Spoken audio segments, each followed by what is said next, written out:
What's going on, everyone? It's your boy Nathan here with Win with Nathan, the coach here at The Lender. Guys, this is going to be the third video in the line of DSCR videos that we're shooting.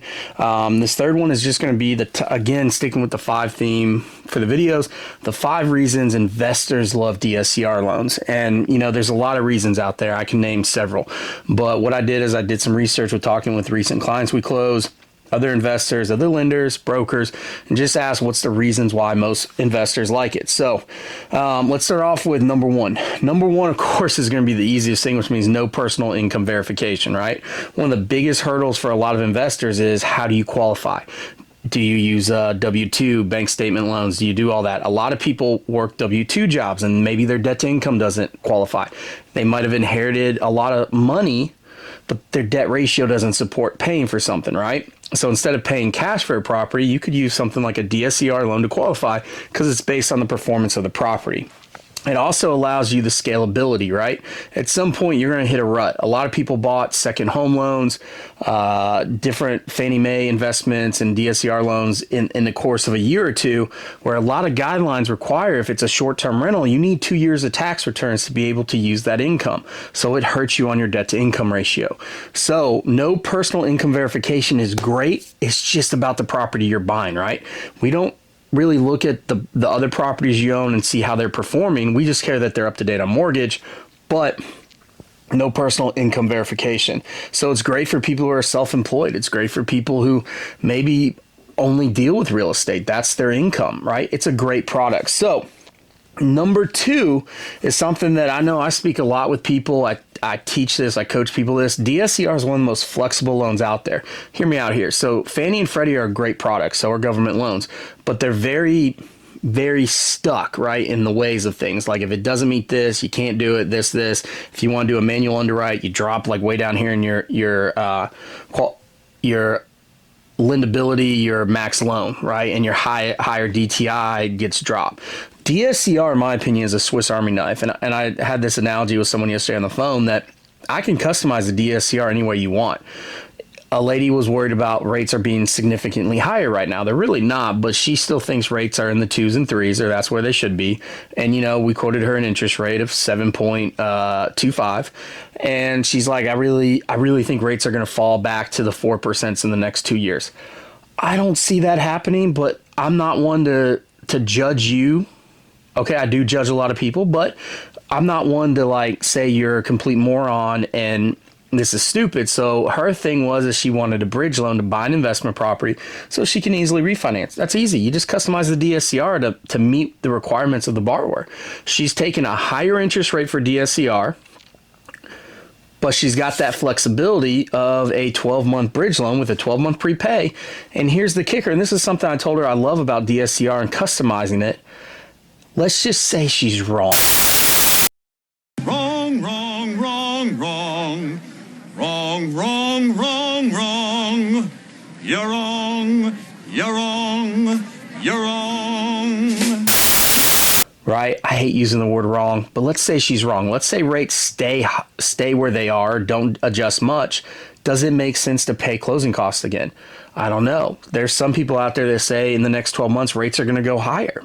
Right? If that happens, if you did a bridge loan through a private note, whether it's 6 months, 9 months, or 12 months, you got to pay a point for every month you extend. And that interest rate is probably over 11%. So with using a DSCR, a bridge loan within a DSCR, she was quoted 8%.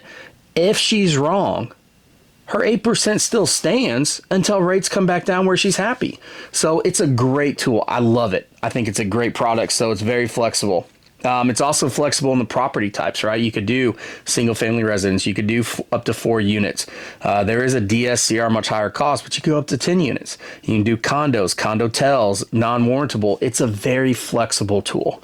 The next thing that I think most investors love, I love it. I work with a lot of great investors who, once they understand scaling versus growing, it's like a light bulb goes off. It's awesome. So scalability, right? You might have a lot of equity in your properties. You might say, hey, I just quit my job because I'm focused on my 6 rentals. Well, a lot of people are going to say you're stuck, right? We got to wait for tax returns. Look at this. You can't write everything off, all these things. But DSCR allows you, hey, We get you, right? It's an investor-friendly loan. You might quit your job to be a property manager. You have 12 properties you manage. We could do a bank statement loan to look at the cash flow. That's a great option. But DSCR is just going to say, hey, that's great. You got the credit, you got the down payment, you got the experience. Let's go buy, right? Scaling. So it allows you to not only purchase, but also refinance your rental properties. You might have bought one of the lucky ones that bought in 2019, 2020 or prior, have a lot of equity. DSCR is a great loan to tap in and get cash out and keep going, right? A lot of investors are tapping into their equity right now and buying more. I've got 2 properties coming ready to refinance, and I'm going to tap into them, get the equity. I'm either going to build a new home and sell a spec home, or I'm going to go buy another rental property. So guys, scalability is a big thing with DSCR, and not a lot of lenders get it. Not a lot of investors get it. There's a huge difference between growing and scaling. I've done a deep dive into that before. Check out that video if you want to know any more. The other thing with DSCR, in my opinion, is the streamlined process, right? I had a conversation with someone yesterday saying that they've talked to a lot of brokers, and the biggest fear is you can't get pre-approved and pre-approve a property with DSCR. Guys, that is the biggest myth. We covered that on the video before. You can get pre-approved, right? It's very simple, and you could pre-approve a property. Again, my batting average is 1,000%, right? I've not lost a deal that I pre-approved and stamped and said this is clearly going to close. I can't control the appraisal value. I can't control the rent survey. I can't control title. But what I can control is projections for rent, know what it should come in at, know what kind of it's going around, and look at actual income.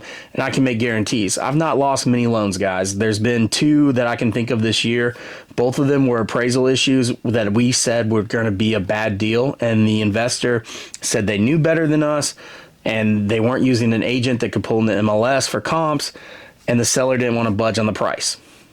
Those aren't our fault because we actually told them these are terrible deals. 2 guys, one in New York and one was at Texas.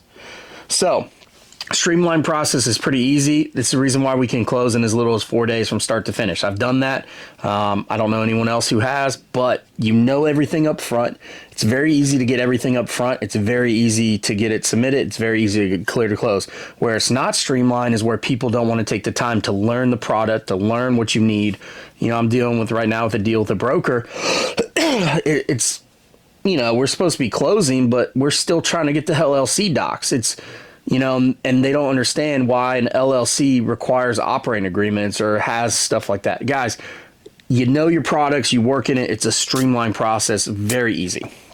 The other thing why DSCR matters is cash flow, right? And so whether you want to look at cash flow from an income standpoint each month, or you want to look at cash flow as in saving up front, I like to look at DSCR's cash flow saving up front because DSCR allows you to get 6% seller concession, up to 9% on new construction. That's 6% on $1 million property, saves you a lot of money out of pocket.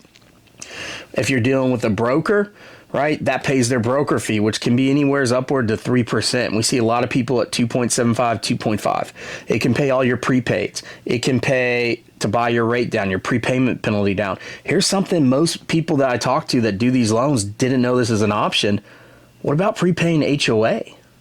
Right? If you're in Nashville, Tennessee, Florida, and you have a high HOA, why not use seller concessions to prepay your HOA for a year, 2 or 3?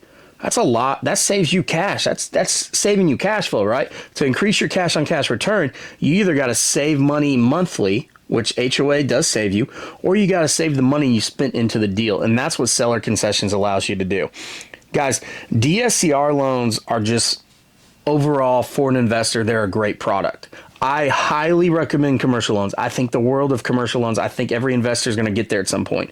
But if you're not there yet, DSCR is a great option for first-time investors, investors that want to scale quickly, investors that don't want to deal with tax returns with the commercial loans. Short-term rentals, it's very few banks look at short-term rental income out there for commercial loans. So it's a great product for that. It's also a great product for people that want to dabble in it, right? Because it's easy to qualify, because it requires as little as 15% down. Investor-minded loan officers, originators like us, we're going to talk to you about, we don't recommend 15% down if you're new, because we want you to have a great exit strategy, which is like 25% down. That way, something happens down the way, you have the equity to do it. We talked to a lot of people who bought with 10% down second home loans over the last 2 years, and they all say the same thing. They're trying to refi to save cash. They're trying to get rid of their mortgage insurance. They're trying to get rid of this or that, or try to reduce, and they all get told they got to bring cash to closing, and that's not a good thing. Right? So guys, again, this is 5 reasons why investors love DSCR loans, and there's many out there. If you have another reason, feel free to let me know. One of the ones on the list I didn't put because not all DSCR lenders do this. Here at the lender, we do. DSCR loans can be closed in an LLC, a trust, and the LLC can be put on the promissory note. That is a huge factor for a lot of investors. But because most DSCR lenders do not do that, and most originators don't even understand the importance of it, I didn't bring that up in the top 5. But for me, that's probably top 2. So again, this is a survey of other people, not necessarily my own. So guys, again, it's Nathan, your boy, the coach here with Win with Nathan. Look forward to talking with you guys. The next video, let's see, what we're going to talk about for the next video. Oh yeah, we're going to talk about who should use these loans. So guys, stay tuned.